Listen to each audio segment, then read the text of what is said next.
अभी हम कर रहे हैं ये हमारा डे 5 ये ना।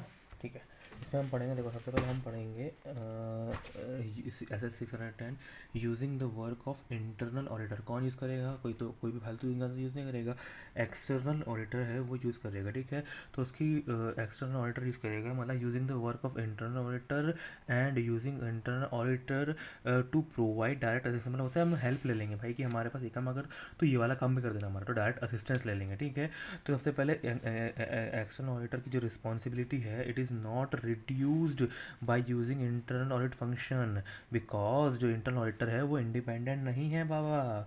क्यों? उसके बाद ऑब्जेक्टिव क्या है? ऑब्जेक्टिव क्या है? ऑब्जेक्टिव हमारा सेम वही है कि using the to check whether the using the work of internal audit function, internal auditor function है, it is adequate for purpose of audit and and internal auditor है जो प्रोवाइडिंग डायरेक्ट असिस्टेंट देगा। It appropriately direct supervise and review of their work हुआ है या नहीं हुआ है। And internal audit and direct assistant है, इट कैन बी यूज्ड, कर भी सकते हैं या नहीं कर सकते हैं। उसके बाद इंटरनल ऑडिट फंक्शन है, वर्क कैन बी यूज्ड, करना चाहिए या नहीं करना चाहिए। तो क्या क्या चीज़ ध्यान रखेगा सीए? तो सबसे पहले इसको हम ए बोलेंगे, इसको हम बी बोलेंगे। ठीक है, तो ए में क्या क्या चीज़ को करना चाहिए, इसको सबसे पहले देखेंगे केपेबिलिटी सीसीओ देखेंगे, केपेबिलिटी कॉम्पिटेंस, तो केपेबिलिटी देखेंगे, कॉम्पिटेंस देखेंगे, ऑब्जेक्टिविटी देखेंगे, एंड ऑब्जेक्टिविटी देखेंगे तो internal audit function organisation status देखेंगे कि जो इसको पॉलिसीज एंड प्रोसीजर है इट सपोर्ट ऑब्जेक्टिविटी, बराबर ऑब्जेक्टिविटी है कि नहीं। लेवल ऑफ कॉम्पिटेंस देखेंगे एंड देखेंगे कि they can apply with systematic and discipline approach में काम हुआ है कि नहीं हुआ इनका। अगर उनका यही काम नहीं होगा तो हम उनको थोड़ी और रहेंगे। उनका ऑब्जेक्टिविटी ख़राब है, कॉम्पिटेंस ख़राब है, सिस्टमेटिक एंड डिसिप्लिन अप्रोच नहीं उन लोग की, हवे में चलता सा थोड़ी चलेगा ऐसा काम। ठीक है, उसके बाद आता है कि हम कितना काम यूज़ कर सकते हैं, nature and extent of work to be use by internal function. ठीक है, सबसे पहले देखेंगे test of controls and substantive procedure having limited judgement.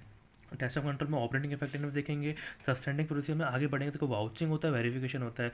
तो वाउचिंग में देखेंगे, हम लोग देखेंगे ट्रेसिंग करेंगे transactions through financial reporting information, और क्या करेंगे, परफॉर्म करेंगे इन वेरिफिकेशन, क्या करेंगे, inventory observation on inventory counts. ठीक है, एंड देन उसके बाद देखेंगे रेगुलेटरी रिक्वायरमेंट्स क्या है वो देखेंगे, एंड ऑडिट ऑफ सब्सिडी देखेंगे जो नॉट सिग्निफिकेंट। ठीक है, अब अगर मान लो कि using lace work of internal audit function वो कैसे करेंगे। ठीक है, using lace work of interference, अगर उसको ऑब्जेक्टिविटी ख़राब है, कॉम्पिटेंस नहीं है, रिस्क ऑफ मटेरियल मिसटेटमेंट ज़्यादा है, यहाँ पे बहुत ज़्यादा जजमेंट इन्वॉल्व है, वहाँ पे उसका काम यूज़ मत करो। ठीक है, जहाँ पे performing procedure and evaluating evidence है तो वहाँ पे खुद काम करो, उसके काम को कम यूज़ करो। देखो हम यहाँ तक आ गए थे नेचर एंड कितना काम करना चाहिए। अब हम यूज़ कर रहे हैं using the work of internal. तो हम क्या करेंगे, सबसे पहले हम करेंगे कोऑर्डिनेट। सबसे एक्सटर्नल क्या करेगा, डिस्कस करेगा एंड कोऑर्डिनेट करेगा विद इंटरनल फंक्शन। और क्या करेगा, they will read, external audit क्या करेगा, रीड करेगा reports of internal audit function और डिटरमाइन करेगा एडिक्वेसी देखेगा, किस चीज़ देखेगा कि जो वर्क परफॉर्म्ड है वो डॉक्यूमेंटेड है या नहीं है, और हमें साई ऑप्टेड हुआ है या नहीं हुआ है, and conclusion appropriated to circumstances है या नहीं है। बस इतनी सी बात देखना है। ठीक है, कोऑर्डिनेट करेगा, रीड रिपोर्ट करेगा, एंड देन डिटरमाइन करेगा एडिक्वेसी डिटरमाइन करेगा, वर्क प्लान डॉक्यूमेंटेड है कि नहीं, साई एंड कंक्लूजन। अभी हमारा क्वेश्चन आता है कि internal audit function for direct assistance can be used और नॉट। ठीक है, यहाँ तक हमारा कंप्लीट हो गया। ठीक है, कि using work of internal audit function तक कंप्लीट हो गया हमारा। ठीक है, अभी हम आते हैं कि internal audit direct assistance whether can be used. सबसे पहले हम देखेंगे लॉ एंड रेगुलेशन प्रोहिबिट तो नहीं करता है। ठीक है, अगर प्रोहिबिट कर इफ़ नॉट तो हम देखेंगे कि ऑब्जेक्टिविटी एंड कॉम्पिटेंस देखेंगे। ठीक है, एंड आइडेंटिफाई द एवेलुएट करेंगे threat of objectivity and inquiring करेंगे of internal auditor for interest and relationships. ठीक है, एंड उसके बाद एवेल्यूएट थ्रेट कैसे एवेल्यूएट करेंगे, सेकंड क्वेश्चन बन जाता है कि सबसे पहले हम देखेंगे ऑर्गेनाइजेशन स्टेटस सपोर्टिंग ऑब्जेक्टिविटी, और रिलेशनशिप देखेंगे, किसके रिलेशन देखेंगे, सबसे पहले personal and family and personal association with department, significant financial interest other than remuneration. अगर डायरेक्ट असिस्टेंस कब कम नहीं कर सकते, ऑब्जेक्टिविटी में थ्रेट ऑफ ऑब्जेक्टिविटी है तो lack of competence of assistance नहीं ले सकते। ठीक है, nature and extent of work for using direct assistant, nature and extent of work for using, कितना काम यूज़ कर सकते हैं। सबसे पहले हम देखेंगे कि की evaluation of existence and significance of threat, ठीक है। उसके बाद असेसिंग करेंगे रिस्क ऑफ मटेरियल स्टेटमेंट, हम वो यही सेम ऊपर वाले है, बस यहाँ पे ऑब्जेक्टिविटी कॉम्पिटेंस, ठीक है। इसको मतलब amount of judgement with respect to performing procedures and evaluating evidence. ये तो खुद करना पड़ेगा, इतना इतना। अभी आखिरी में बताया गया हुआ है कि अभी हम कब उसका काम यूज़ नहीं कर सकते, not use work of data work of use नहीं कर सकते हैं, जहाँ पे सिग्निफिकेंट जजमेंट इन्वॉल्व है, रिस्क ऑफ मटेरियल में बहुत ज़्यादा है। Work reported to management TCWG by inter audit function, जो भी वर्क रिपोर्ट किया भाई इंटर ऑडिट फंक्शन जो रिपोर्ट किया वही थोड़ी उससे करवाएंगे। And decision as per Siya as a शेफर्दर्स, ठीक है। यहाँ पर शेफर्दर्स मतलब using work of inter auditor, खुद काम थोड़ी चेक करेंगे डिसीजन एज पर। अभी हमारा आया कि review of work perform by internet function. भाई रिव्यू कैसे करेंगे, सकते हैं नेचर और nature having action of review because इंटरनेटर आर नॉट इंडिपेंडेंट। उसको बोलेंगे चेक अंडरलाइंग, चेक करेंगे underlying audit evidence, and then देखेंगे सफिशिएंट डीएसआर डिज़ाइन, डीएसआर यानी डायरेक्ट सुपरविजन रिव्यू बराबर हुआ है कि नहीं हुआ है, and sufficient approved audit evidence to support conclusion, ठीक है। उसके बाद क्या बताया गया हुआ है कि कम्युनिकेशन क्या करेंगे टीडब्ल्यूजी को कि how accelerator planned used work of internet function, ठीक है। अभी हमारा नया पढ़ रहे हैं ऐसे 700 forming opinion and reporting on financial statement, ठीक है। तो सबसे पहले बेसिक एलिमेंट क्या आता है, देखो सबसे पहले हमारा आएगा एड्रेसी, टाइटल आएगा, टाइटल क्या है इंडिपेंडेंट ऑडिटर्स रिपोर्ट, एड्रेसी कौन आएगा, जनरल पर्पस फाइनेंशियल स्टेटमेंट है मतलब मेंबर्स को है, या फिर स्पेसिफिक पर्पस फाइनेंशियल स्टेटमेंट जो बोर्ड ऑफ डायरेक्टर को जाता है। ओपिनियन जाएगा, फर्स्ट सेक्शन क्या रहता है हमारा ओपिनियन रहता है, फिर रहता है बेसिस ऑफ ओपिनियन। ओपिनियन में क्या रहता है, देखो Reliance and company audited profit and loss, balance sheet profit and loss asset 31 मार्च 2024 का नोट्स टू अकाउंट रहेगा। तो जो हमारा रिलायंस एंड कंपनी आएगा उसमें क्या बनेगा, आइडेंटिफाई द एंटिटी, और state that financial statement has been audited, identify the period, identify the title of each statement, title होता है ना उसको टाइटल बोलते हैं balance sheet profit, identify title of each statement, identify the specify करेंगे the period and date of financial statements, referring देंगे notes including accounting policy. Basis of opinion में क्या रहेगा, बेसिस बताएंगे कि सफिशिएंट अप्रोप्रिएट ऑडिटेंस, जो ऑडिटर्स की रेफरेंस देंगे, ऑडिटर्स की रिस्पॉन्सिबिलिटी है, एंड बताएंगे एज पर स्टैंडर्ड ऑडिटिंग हुआ है, और जो ऑडिटर है it is include statement that auditor is independent. उसके बाद क्या बताएंगे, जो गोइंग कंसर्न अजम्पशन के बारे में बताएंगे, की ऑडिट मैटर के बारे में बताएंगे, अदर मैटर्स के बारे में बताएंगे 720। उसके बाद बताएंगे मैनेजमेंट की रिस्पॉन्सिबिलिटी एंड ऑडिटर्स की रिस्पॉन्सिबिलिटी, ठीक है। ऑडिटर की रिस्पॉन्सिबिलिटी कोई भी एक पॉइंट दे देगा, बताएगा कि भाई बताओ कि ऑडिटर की रिस्पॉन्सिबिलिटी कहाँ आएगा, ठीक है। उसमें ऑडिटर की रिस्पॉन्सिबिलिटी में आएगा, एंड देन उसके बाद आएगा लोकेशन। उसके बाद आएगा हमारा क्या आएगा, location of such auditors responsibility, ये रिस्पॉन्सिबिलिटी और इसका लोकेशन कहाँ रहेगा। सबसे पहले with in the audit report रहता है, अपेंडिक्स में रह सकता है, और थर्ड सबसे इंपॉर्टेंट पॉइंट है वेबसाइट में रह सकता है if law and regulation expressly permit, अगर परमिट नहीं करेगा तो यहाँ पे वेबसाइट में नहीं रहेगी, ठीक है, ऑडिटर की रिस्पॉन्सिबिलिटी। उसके बाद अगर मान लो उसके बाद क्या रहेगा, अदर रिपोर्टिंग रिक्वायरमेंट्स, एग्जाम्पल के लिए स्पेसिफिक जिसके लिए बना हुआ कारो, report on other law and regulation requirement, other reporting requirements. उसके बाद क्या आएगा, उसके बाद आएगा देखो हमारा, हम क्या करेंगे ऑडिट को साइन कर देंगे, साइन कर देंगे, प्लेस बता देंगे और डेट डाल देंगे। साइन किसका करेंगे, जो पर्सनल नेम या फिर नेम ऑफ ऑडिटर्स और membership number and firm registration number बता देंगे, ठीक है। और प्लेस बता देंगे, सिटी एंड डेट बता देंगे। डेट में क्या आ जाएगा, date it should not be earlier than जब सबसे अप्रूवल मिल गया हो, फाइनेंशियल स्टेटमेंट प्रिपेयर्ड, और द दूध हुआ अथॉरिटी हैव टेकन रिस्पॉन्सिबिलिटी। यहाँ पे पर्सनल नेम साइन में क्या करेंगे, पर्सनल नेम पे साइन करेंगे, या फिर नेम ऑफ फर्म, पहले खुद का नाम बताएंगे, और या फिर नेम ऑफ फर्म बताएंगे। उस पर या तो खुद का नाम हो तो मेंबरशिप नंबर बताएंगे, फर्म का हो तो फर्म रजिस्ट्रेशन नंबर बताएंगे, ठीक है, डेलॉयट KPMG। अभी देखो यहाँ बताया गया हुआ है कि अगर कोई लॉ एंड रेगुलेशन स्पेसिफिकली उसका लेआउट एंड वर्ड बताती है तो क्या करेंगे, अगर मान लो कोई लॉ एंड रेगुलेशन बताती है specific to use specific layouts and wording, तो अगर रेफर तो क्या करेंगे, तो reference to standard auditing only, the reference तभी देंगे only if it includes minimum elements, ठीक है, it includes minimum all elements referred about, सब एलिमेंट्स होगा तो ही हम करेंगे, नहीं तो उसको उसको रेफरेंस देने की ज़रूरत नहीं है। एक्सेप्ट 720 जो अदर इन्फॉर्मेशन है, 720 वाली अदर इन्फॉर्मेशन, वो लोकेशन ऑफ ऑडिटर रिस्पॉन्सिबिलिटी ये वाला, ये और अदर रिपोर्टिंग रिक्वायरमेंट कारो वाला, अदर रिपोर्टिंग ये नहीं भी हो तो भी चल जाएगा, ठीक है। अभी उसके बताया गया हुआ है कि अगर मान लो कि reporting of auditor conducted as per standard auditing है और इंटरनेशनल स्टैंडर्ड ऑडिटिंग है और अकाउंटिंग स्टैंडर्ड है, मान लो कि एक यूएसए कंपनी और इंडिया की कंपनी, ऑडिटर क्या सोचता है कि कंप्लाई कर दूंगा ऐसे से और आईएसए से और इशू कर दूंगा ऑडिट रिपोर्ट, तो उसके लिए क्या करना पड़ेगा, he can refers management, he can reports में refer to standards and international standards only if if there is no conflict between international SA and ISA, so that would leads auditor to different his opinion and not to include EOM and OM para referred by standard auditing, and the report includes all minimum elements discussed above, and it is required to identify jurisdiction of other standards, ठीक है। तो अगर ये हो जाता है तो refer कर दो, ठीक है। अभी हमारा सप्लीमेंट्री इन्फॉर्मेशन, सप्लीमेंट्री इन्फॉर्मेशन मतलब होता है कि additional information which is not required as per applicable financial reporting framework, but if it is integral part that covered by opinion, करना पड़ेगा तुमको, ठीक है। If it is not integral part then इसको प्रेजेंटेशन ऐसा करना पड़ेगा so that to differentiate from financial statement, if it is not then ask management to change, if refuse कर देते हैं तो उसको एक्सप्लेन करना पड़ेगा इन report that this report is unaudited, ठीक है। खत्म, खत्म छोटू सा कैसे। अभी हम पढ़ रहे हैं ऐसे नंबर 701, कम्युनिकेटिंग की audit matter came in independent auditor report. देखो सबसे पहले क्या होगा कि ऑडिटर क्या करेगा कि ऑडिटर मतलब those matter that are most significant in audit and that matter that has been communicated to those who are charge with governance, जो हम ऐसे 206 में करते हैं ना कम्युनिकेट, वो वाली बात हो रही है, ठीक है। तो ऑब्जेक्टिव क्या है, ऑब्जेक्टिव है कि सबसे पहले अंडरस्टैंड करना है कि matter that are most significant in the audit, और करना है to enhance the communicative way of report and increase the transparency, communicative way बढ़ाना है और ट्रांसपेरेंसी बढ़ाना है।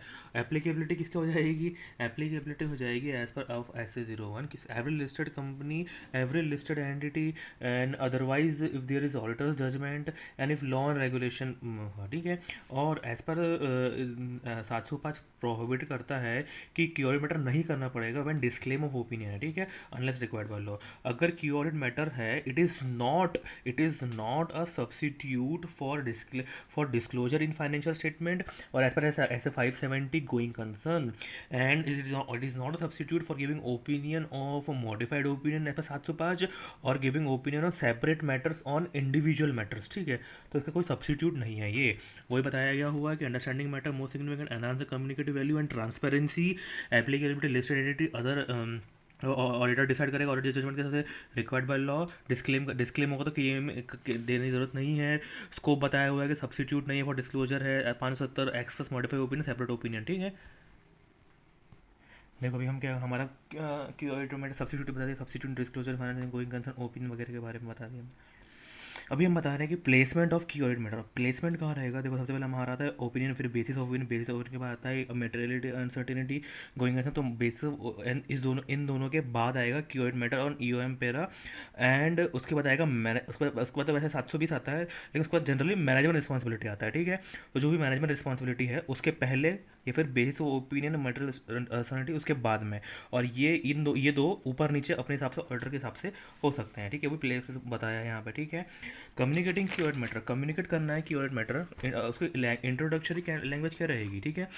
कि key audit matter those matter that are most significant जो था वो हम बताएंगे, और ऑडिट रिपोर्ट में यही बताएंगे कि it does not provide a separate audit opinion, ये कोई हमारा सेपरेट ऑडिट ओपिनियन नहीं है, तो बताएंगे कि भाई मोस्ट सिग्निफिकेंट है, ये बता देंगे matter that are most significant, और बताएंगे। और कम्युनिकेशन बताएंगे अगर कोई भी की ऑडिट मैटर नहीं है देन उसके बाद भी बताएंगे, स्टेट दैट, ठीक है। अब डिटरमाइनिंग कैसे, कौन कौन से मैटर की ऑडिट मैटर है वो डिटरमाइन कैसे करेंगे, significant even in transaction, significant significant judgement involve है अगर, तो लगेगा ना भाई ये तो बहुत इंपॉर्टेंट पॉइंट है।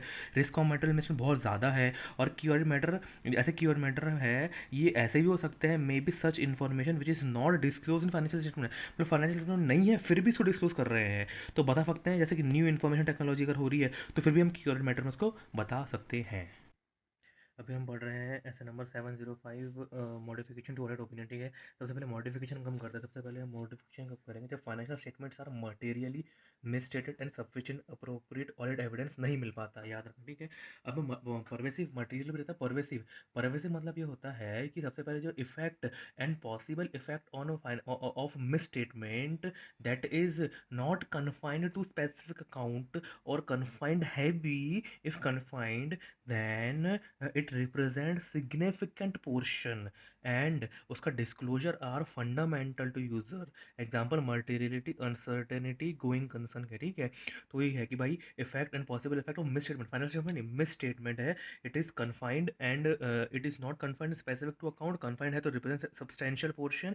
और डिस्क्लेमर, ठीक है, डिस्क्लोजर। उसके बाद विच टाइप ऑफ ओपिनियन, कौन सी ओपिनियन देना पड़ेगा। देखो होता है कि मैटर जजमेंट अब वो परवेसिवनेस देखेंगे, और फाइनेंशियल स्टेटमेंट मटेरियल है और सफिशिएंट अप्रोप्रिएट नहीं मिला है, ठीक है। अगर पहले हम नॉर्मल देखेंगे, अगर मान लो कि सफिशिएंट अप्रोप्रिएट और एविडेंस यहाँ पे भी है, ऑर्डिनेंस मिल चुका है, ठीक है, आपको मिल चुका है, और मटेरियल है परवेसिव नहीं है तो क्वालिफाई करेंगे, और मटेरियल है मिल चुका है ना तुमको, तो थोड़ा कम कम कम वो दिखाओ, गुस्सा दिखाओ। तो अगर मिल चुका है और मटेरियल भी है परवेसिव भी है तो एडवर्स करेंगे, थोड़ा कम वाला गुस्सा। और अगर मान लो कि ऑडिट एविडेंस नहीं मिला लेकिन मटेरियल है परवेसिव नहीं है, तो भाई परवेसिव नहीं है उसी अकाउंट में तो क्या करेंगे, क्वालिफाई कर देंगे ओपिनियन को। लेकिन अगर मिला भी नहीं और परवेसिव भी है, डिस्क्लेमर भी, तो भयंकर गुस्सा दिखाएंगे, डिस्क्लेम कर देंगे opinion को, ठीक है। उसके बाद बताया गया हुआ है कि अगर सफिशिएंट अप्रोप्रिएट ऑडिट एविडेंस अगर मान लो नहीं मिलता है तो due to limitation by management, तो रिक्वेस्ट करेंगे मैनेजमेंट को रिमूव कर दो भैया। अगर मैनेजमेंट रिफ्यूज़ कर देता है तो कम्युनिकेट करेंगे विद टीसीडब्ल्यूजी से और अल्टरनेट ऑडिट प्रोसीजर करेंगे। सफिशिएंट अप्रोप्रिएट ऑडिट एविडेंस नहीं मिलता है, इसकी वजह से उसका इफेक्ट देखेंगे। इफेक्ट देखेंगे, मटेरियल भी है परवेसिव नहीं है तो क्वालिफाई, हमने पहले पढ़ा हुआ है। और अगर मटेरियल भी है परवेसिव भी है तो विड्रॉ करेंगे from engagement, if not possible disclaim कर देंगे, ठीक है। विड्रॉल कर देंगे एंड डिस्क्लेम कर देंगे, एंड देन उसके बाद इसके पहले क्या करना पड़ेगा, कम्युनिकेट कर देंगे with TCWG about missed statement identified. अभी हम पढ़ रहे हैं form and content of report when opinion is modified, ठीक है। सबसे इजी है, सबसे यहाँ अभी समझ में आया है, ज़िंदगी समझ में नहीं आया, ठीक है। क्या बोला गया देखो, सबसे पहले यूज़ हेडिंग करेंगे, qualified, qualified opinion, advance opinion, disclaim opinion, यहाँ पे हेडिंग यूज़ करेंगे, ठीक है। उसके बाद अगर क्वालिफाइड ओपिनियन रहता है तो हम देखो क्वालिफाइड ओपिनियन कब रह सकता है, जब सफिशिएंट अप्रोप्रिएट एविडेंस मिल चुका है और मटेरियल भी है परवेसिव नहीं है, ठीक है। तो क्या बोलेंगे, except for effect of opinion. और अगर सफिशिएंट अप्रोप्रिएट एविडेंस नहीं मिला है तो except for possible effect of opinion, मतलब इसको छोड़ के बाकी सब ठीक है। Except for effect of opinion described on basis of qualified opinion, ये हम लिखेंगे रे। Except for effect of opinion described on the basis of qualified opinion, ठीक है। और अगर एडवर्स ओपिनियन होता है तो इसका मतलब क्या होता है कि हमें सफिशिएंट अप्रोप्रिएट एविडेंस मिल चुका है, सफिशिएंट एविडेंस मिल चुका है जो कि मटेरियल भी है और परवेसिव भी है, तो भाई ये तो एक्सेप्ट और इफेक्ट ऑफ मैटर बोल ही नहीं सकते क्योंकि मिला ही नहीं है। तो हम बोलेंगे because of significance of matter, बहुत ज़्यादा इंपॉर्टेंट है क्योंकि ये परवेसिव है, तो because of significance of matter. तो क्या बोलेगा, अगर फेयर प्रेजेंटेशन फ्रेमवर्क करता होगा यूज़ या फिर कंप्लाइंस फ्रेमवर्क यूज़ करता होगा, तो बोलेंगे अगर फेयर प्रेजेंटेशन फ्रेमवर्क यूज़ करता हो तो financial statements does not present fairly, और कंप्लाइंस फ्रेमवर्क यूज़ करता होगा तो financial framework are not prepared in all material respects, financial statement are not prepared in all material respects, ठीक है। Very easy. उसके बाद अगर डिस्क्लेम करना है तो मतलब एविडेंस भी नहीं मिला, मटेरियल भी है, परवेसिव भी, बहुत ही भयंकर है। तो सबसे पहले सिंपल सी बात है, हम बताएंगे कि भाई डिस्क्लेम ओपन, उसमें बताएंगे कि भाई सफिशिएंट एविडेंस नहीं मिला है हमें, और नॉट एक्सप्रेस ओपिनियन है, और बता देंगे कि अमेंड कर देंगे स्टेटमेंट को, और उसमें लिख देंगे कि auditor was engaged to audit of financial statements. हम देखो बेसिस ऑफ ओपिनियन, देखो हमारा बेसिस ऑफ ओपिनियन क्या रहेगा, सिंपल सी बात है, बेसिस ऑफ ओपिनियन में सेम वही करेंगे, basis of opinion basis of qualified advice and disclaimer opinion डालेंगे, और डिस्क्रिप्शन ऑफ मैटर बता देंगे। भाई क्यों बताए, ये जो ओपिनियन हमने जो ऊपर ये जो इतना गंदा गंदा बोला है इनके बारे में, इसके बारे में बताना पड़ेगा डिटेल में कि क्यों, तो डिस्क्रिप्शन देना पड़ेगा, डिस्क्रिप्शन ऑफ मैटर देंगे, एंड ऑल्सो इंक्लूड करेंगे क्वान्टिफिकेशन ऑफ फाइनेंशियल इफेक्ट, जो फाइनेंशियल इफेक्ट में क्या क्वान्टिफिकेशन कितना अमाउंट में क्वान्टिफिकेशन वो बताएंगे, और if it is not practicable फिर भी बताएंगे शेल सो स्टेट। और अगर मटेरियल में स्टेटमेंट है डिस्क्लोजर में है, अगर मटेरियल में स्टेटमेंट अगर डिस्क्लोजर में है, तो हम देखेंगे कि जो मैनेजमेंट है उसने डिस्क्लोज कर दिया है या नहीं किया है। अगर डिस्क्लोज कर दिया है तो उसको एक्सप्लेनेशन देंगे कि भाई, एक्सप्लेनेशन देंगे कि हाउ डिस्क्लोजर आर मिस्टेड, बताएंगे कि भाई क्यों मिस्टेड है। और अगर डिस्क्लोजर ही नहीं किया, बहुत बड़ी वाह बहुत बड़ा काम कर दिया आपने, तो भाई मिस स्टेटमेंट था, डिस्क्लोजर ही नहीं किया आपने, तो बताएंगे कि भाई मैनेजमेंट से डिस्कस करेंगे, टीफीडब्ल्यूजी से डिस्कस करेंगे, और जो हमारा बेसिस ओपिनियन सेक्शन रहता है ना, उसके अंदर डिस्क्राइब करेंगे कि नेचर ऑफ ओमिटेड इन्फॉर्मेशन, और उसके बाद सबसे बड़ा काम करेंगे अनलेस रिक्वायर्ड बाय लॉ, ये इंक्लूड करेंगे ओमिटेड डिस्क्लोजर। हम हमारे रिपोर्ट में इंक्लूड कर देंगे ओमिटेड डिस्क्लोजर, इफ प्रैक्टिकेबल होना चाहिए और सफिशिएंट अप्रोप्रिएट और एविडेंस होना चाहिए, सिंपल। उससे बताया है कि अगर मॉडिफिकेशन होता है और सफिशिएंट अप्रोप्रिएट एविडेंस अगर नहीं मिलता है, तो हम उसके रीज़न बताएंगे, रीज़न भी बताना पड़ेगा, ऐसा नहीं कि छोड़ देंगे, ठीक है। तो मॉडिफिकेशन है, सफिशिएंट अप्रोप्रिएट एविडेंस नहीं मिले तो रीज़न बताएंगे। और अगर मान लो कि वो डिस्क्लेम कर देता है, तो उसमें क्या क्या चीज़ इंक्लूड नहीं करना है। अगर डिस्क्लेम मॉडिफिकेशन है और डिस्क्लेमर है, तो sufficient appropriate audit evidence obtained है ये नहीं बताना है, और ऑडिटर की रिस्पॉन्सिबिलिटी है ये नहीं बताना है। मतलब स्पेसिफिक क्या बताना है, वो डिस्क्रिप्शन बताएंगे, मगर सफिशिएंट अप्रोप्रिएट ऑडिट एविडेंस मिला ये नहीं बताएंगे, और ऑडिटर की रिस्पॉन्सिबिलिटी क्या है वो नहीं बताएंगे, ठीक है। अगर एडवर्स एंड डिस्क्लेम देते हैं तो describe other matter that require modification opinion, ठीक है। और अगर डिस्क्रिप्शन ऑफ ऑडिटर की रिस्पॉन्सिबिलिटी है, when disclaim opinion and include करेंगे ओनली ऑडिटर रिस्पॉन्सिबिलिटी, लेकिन डिस्क्रिप्शन बताना, तो डिस्क्रिप्शन बताना है कि it is required to conduct audit as per standard of audit, हमें सब साई नहीं मिला है, और स्टेटमेंट बताएंगे ऑफ इंडिपेंडेंट, हम इंडिपेंडेंट है, और अदर एथिकल रिक्वायरमेंट से भी हम कंप्लाई करते हैं। कम्युनिकेट कर देंगे, टीडब्ल्यूसी क्या कम्युनिकेट करेंगे, circumstances that lead to expected modification और वर्डिंग्स ऑफ मॉडिफिकेशन, ऐसे कौन से सर्कमस्टेंसेस थे, ऐसी कौन सी नौबत आन पड़ी जिससे आपको मॉडिफिकेशन करना पड़ा, या फिर ऐसे वर्डिंग यूज़ करना पड़ा, एक्सपेक्टेड मॉडिफिकेशन या फिर वर्डिंग ऑफ मॉडिफिकेशन। तो इसी के साथ हमारा ऐसे 705 कंप्लीट होता है। अभी हम देख रहे हैं क्या, ई यू एम ऐसे number 706 E U M and OM para, ठीक है। तो अगर E U M and OM para के बारे में अगर हम पढ़ते हैं, तो इसमें सबसे पहले व्हाट इज ऑब्जेक्टिव, ऑब्जेक्टिव है to draw user attention about the matter that disclose in financial statements और other matters, disclosing financial statements at a fundamental to understanding of financial statements. तो ये क्या हो जाएगा, ई यू एम पैरा, और other matter paragraph है ना ओम para, ठीक है, जो अदर मैटर पैराग्राफ है, ठीक है। अभी E U M para it includes, क्या क्या इंक्लूड करता है, जो मॉडिफिकेशन है और ये की यूनिट मैटर है, ये इसका पार्ट नहीं है। सबसे पहले बता देंगे, it is not required, it does not required for to modification of report, and it is the matter is not related to key audit matter, ठीक है। और उसमें दी सर्कमस्टेंसेस, कौन कौन से सर्कमस्टेंसेस है जहाँ पे ई ओ एम मैटर हम कर सकते हैं। सबसे ईजी है, क्या बोलेंगे, सबसे पहले where he issues new and amended audit report, कब करेगा, when the fact that has become known to auditor after the date of auditor report, when the financial reporting framework है unacceptable है, because because it is prescribed by law and regulation, ठीक है, और special purpose framework के हिसाब से बनाया गया हुआ है, तो हम यहाँ बता देंगे, ठीक है। When auditor includes EOM and OM para, क्या करना पड़ेगा, इसको इंक्लूड करना पड़ेगा separate section emphasis on matter paragraph, और रेफरेंस बताना पड़ेगा ना कि भाई जो डिस्क्लोजर जो तुमने दिया हुआ है वो कहाँ है, तो रेफरेंस देना पड़ेगा to matter where disclosure can be found, और ओपिनियन बताना पड़ेगा कि मॉडिफाइड नहीं है। उसके बाद बताना पड़ेगा, एग्जाम्पल्स बताना पड़ेगा कि ऐसे कौन सा एग्जाम्पल्स है जो ई यू एम बताता है कि E U emphasis matter necessary ज़रूरी है एम्फोसिस।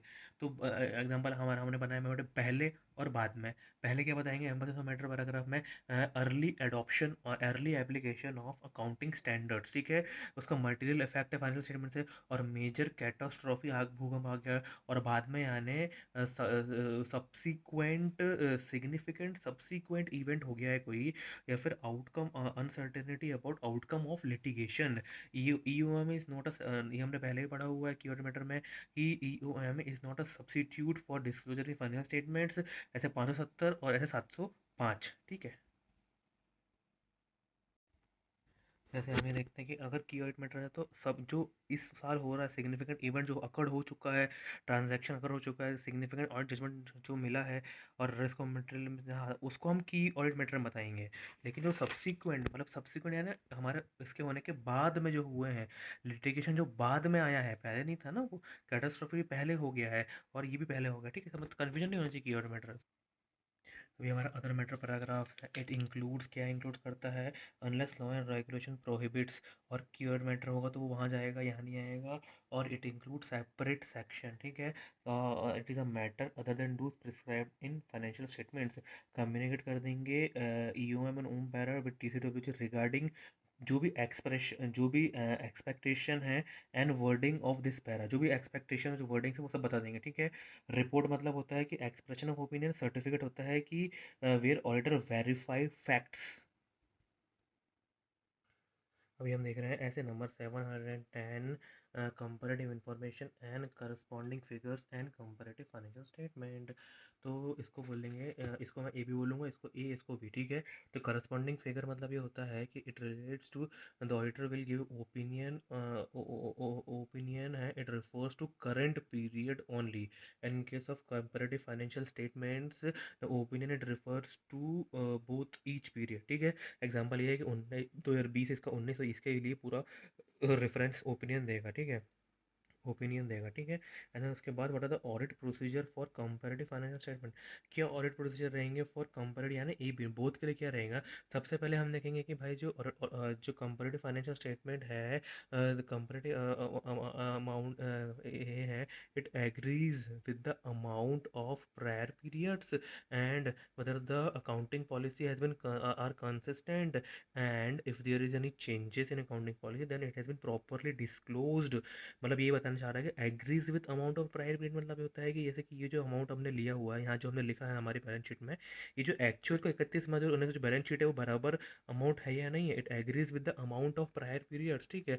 और अगर if there is material misstatement in, if there is any material misstatement in comparative information, तो देखना है कि auditor has obtain sufficient audit procedure to obtain sufficient and appropriate audit evidence. और अगर if the auditor has conducted audited as per of prior period financial statement, तो क्या करेगा, S 560 के हिसाब से सब्सिक्वेंट इवेंट को देखेगा वो। अभी हमारे इंपॉर्टेंट पॉइंट ऑडिट की रिपोर्टिंग में कम corresponding figure and comparative financial statement reporting कैसे करेंगे, ठीक है। देखो रिपोर्टिंग के लिए हम क्या जाएंगे, सबसे पहले हम देखेंगे कि करस्पॉन्डिंग फिगर में ओपिनियन शेल नॉट रिफर, ठीक है। ओपिनियन को कुछ भी करने की ज़रूरत नहीं है, ठीक है, शेल नॉट रिफर, ठीक है। लेकिन अगर एक्सेप्ट कौन कौन सर्कमस्टेंसेस कर रहा है, अगर प्रीवियस अगर वो मॉडिफाइड ओपिनियन रिपोर्ट होगी और अगर स्टिल अनरिजॉल्व है तो वो मॉडिफाई कर देंगे ओपिनियन ऑन करंट पीरियड, ठीक है।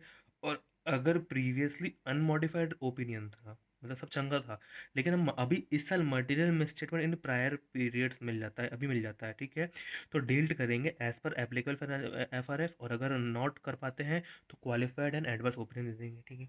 अभी करस्पॉन्डिंग कंपैरेटिव फाइनेंस स्टेटमेंट आता है, अगर ऑडिटर को if auditor opinion on prior audit is differs from opinion previously access, अभी देखा और लगता है कि यार पहले तो कुछ गड़बड़ कर दिया था, तो उसका रीजन अदर मैटर पैराग्राफ में देना पड़ेगा, MCQ में आएगा 2 मार्क्स का।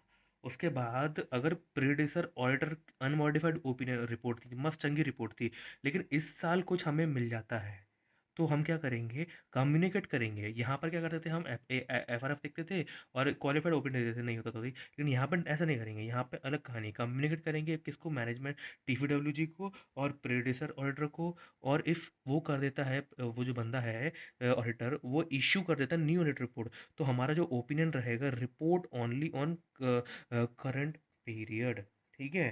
तो auditor shall report only on current period. देखो जो हमारा डिस्क्लोजर है उसके बारे में बताना है। देखो डिस्क्लोजर में क्या बताएंगे कि अगर कॉमन रिपोर्टिंग फॉर बोथ क्या है, अगर previous year prior period financial statement है उसको किसी प्रीडिसर ऑडिटर ने ऑडिट किया होगा, तो क्या करेंगे, हम रिपोर्ट में बताएंगे अनलेस रिक्वायर्ड बाय लॉ कि ये PPFS is audited bye previous auditor, और उसने क्या टाइप ऑफ ओपिनियन दिया था, उसकी डेट क्या थी, ठीक है। और पीपीएफएस वॉज नॉट, अगर वो ऑडिटेड ही नहीं था तो बताएंगे अदर मैटर पैराग्राफ में बताएंगे कि इट वाज नॉट ऑडिटेड और नॉट ऑडिटेड, और हाउएवर डिस्क्लोजर करने के बाद भी उसकी रिस्पॉन्सिबिलिटी हमारी कम नहीं हो जाती। अभी हमारा चल रहा है ऐसे नंबर 720 ऑर्डर की responsibility related to other information annual report, ठीक है। सबसे पहले ऑडिटर क्या करेगा, एनुअल रिपोर्ट देखेगा जो भी इन्फॉर्मेशन फाइनेंशियल और non financial except other than financial statements and auditor report, ठीक है। उसको क्या करेगा, ऑडिटर क्या चेक करेगा, मटेरियल इनकन्सिस्टेंसी कोई फाइनेंशियल स्टेटमेंट में होगा या फिर उसके ऑडिटर के एक्सपीरियंस, ऑडिटर के नॉलेज कैसे लगता होगा मटेरियल इनकन्सिस्टेंट, तो वो उसको बताएगा, ठीक है। ऑडिटर क्या करेगा, इंडिकेट करेगा कि जो material misstatement of financial statement है या फिर material misstatement of other information है, ये एग्जिस्ट करती है या नहीं करती है, ठीक है। एग्जिस्ट करती है तो क्या करना पड़ेगा, which appropriately influence economic decision of the user, ठीक है। This tend does not include, क्या इंक्लूड नहीं करता है, preliminary account announcement of financial information और सिक्योरिटीज, जैसे कि उसका क्या बोलते हैं, प्रोस्पेक्टस वगैरह के बारे में नहीं है, ठीक है। और अब क्या, ऑब्टेनिंग अदर इन्फॉर्मेशन कैसे ऑब्टेन करेंगे, सबसे पहले हम देखेंगे मैनेजमेंट को बोलेंगे documents and issuance of documents and timing of issuance, ठीक है। और अगर ये इशू हो जाता है prior to date of report, मतलब जो ऑडिट रिपोर्ट है उसके पहले प्रायर हो जाता है, तो ऑप्टेन करेंगे फुल, ऑप्टेन करेंगे फाइनल वर्जन, ठीक है। और अगर मान लो कि वो मना कर देता है कि नहीं यार ये तो हम बाद में इशू करेंगे, है ना, तो क्या करेंगे, रिटर्न रिप्रेजेंटेशन ले लेंगे और ये बताएंगे कि final version of audit report will be issued before, will be provided to auditor before issuance, ठीक है, हमें पहले प्रोवाइड करवा देते हैं। यहाँ पे डॉक्यूमेंट इसका मतलब है कि मैनेजमेंट से पूछेंगे विच डॉक्यूमेंट्स इज एनुअल रिपोर्ट और टाइमिंग ऑफ इशूएंस, ठीक। अगर reading and considering other information, reading पढ़ना कैसे क्या कैसे करेंगे, सबसे पहले हम देखेंगे अगर उसमें कोई मटेरियली इनकन्सिस्टेंसी आती है तो डिफरेंस देखेंगे, difference between other information and financial statements, and difference between other information and and auditors experience, ठीक है, ऑडिटर्स के नॉलेज में, ठीक है। और अगर ये मिल जाता है तो देखेंगे रिमेन क्या करेंगे, अलर्ट हो जाएगा that other information content material misstatement, ठीक है। इफ़ मटेरियल, अगर ये मटेरियल इनकन्सिस्टेंसी एग्जिस्ट करती है and other information content material में स्टेटमेंट, तो हम क्या करेंगे, सिंपल सी बात है, अगर ये सब कंसिस्ट करती है तो हम क्या करेंगे, डिस्कस करेंगे विद मैनेजमेंट को, और बताएंगे कि मैनेजमेंट को बताएंगे कि फाइनेंशियल स्टेटमेंट में, ये तो फाइनेंशियल स्टेटमेंट में एग्जिस्ट कर सकती है मटेरियल स्टेटमेंट, या तो मटेरियल में अदर इन्फॉर्मेशन एग्जिस्ट कर सकती है। और हम कंसिडर करेंगे, ऑडिटर क्या करेंगे, understanding of entity needs to be updated, मतलब एंटिटी के बारे में हमें गलत पता था और अब हमें और पता करना पड़ेगा, कुछ ख़राब कर रही है एंटिटी, ठीक है।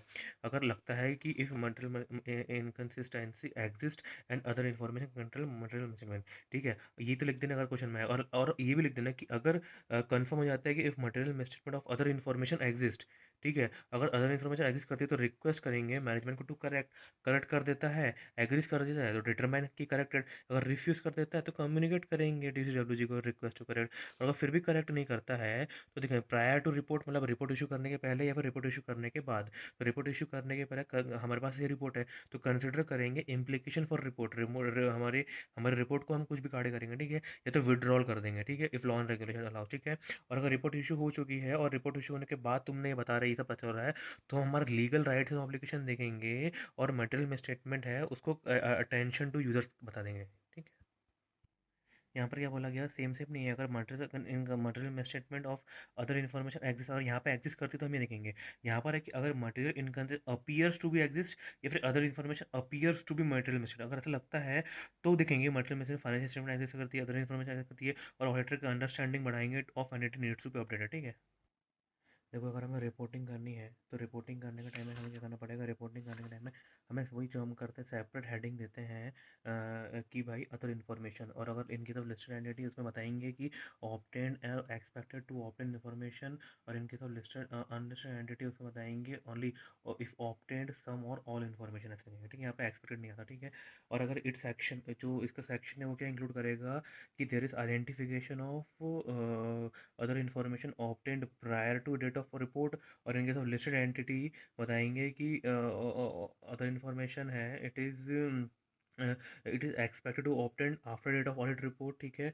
और बताएंगे कि अदर इन्फॉर्मेशन है, इट इज़ मैनेजमेंट रिस्पॉन्सिबिलिटी, और ऑडिटर का ओपिनियन है डज नॉट कवर ऑल, ठीक है, सब कुछ कवर नहीं करता है, ठीक है। याद है, समझ में आ गया ना कि भाई अदर इन्फॉर्मेशन भाई prior to date audit report और आफ्टर डेट ऑडिट रिपोर्ट लिखा में, एंड मैनेजमेंट की रिस्पॉन्सिबिलिटी है, and auditor does not cover all cover, ठीक है। और रिपोर्टिंग अगर लॉ, कोई लॉ एंड रेगुलेशन स्पेसिफिक उसको प्रिस्क्राइब करता है कि उसका स्पेसिफिक लेआउट और वर्डिंग होनी चाहिए, तो उसमें स्पेसिफिक मिनिमम क्या क्या चीज़ होनी चाहिए। तो मिनिमम चीज़ होनी चाहिए कि जो अदर इन्फॉर्मेशन है, it has been obtained identification of other information prior to date of report, ठीक है। और उसमें बताएंगे कि डिस्क्रिप्शन बताएंगे of auditor responsibility related to other information और आउटकम ऑफ ऑडिटर्स वर्क। इसी के साथ हमारा रिपोर्टिंग 720 खत्म होता है।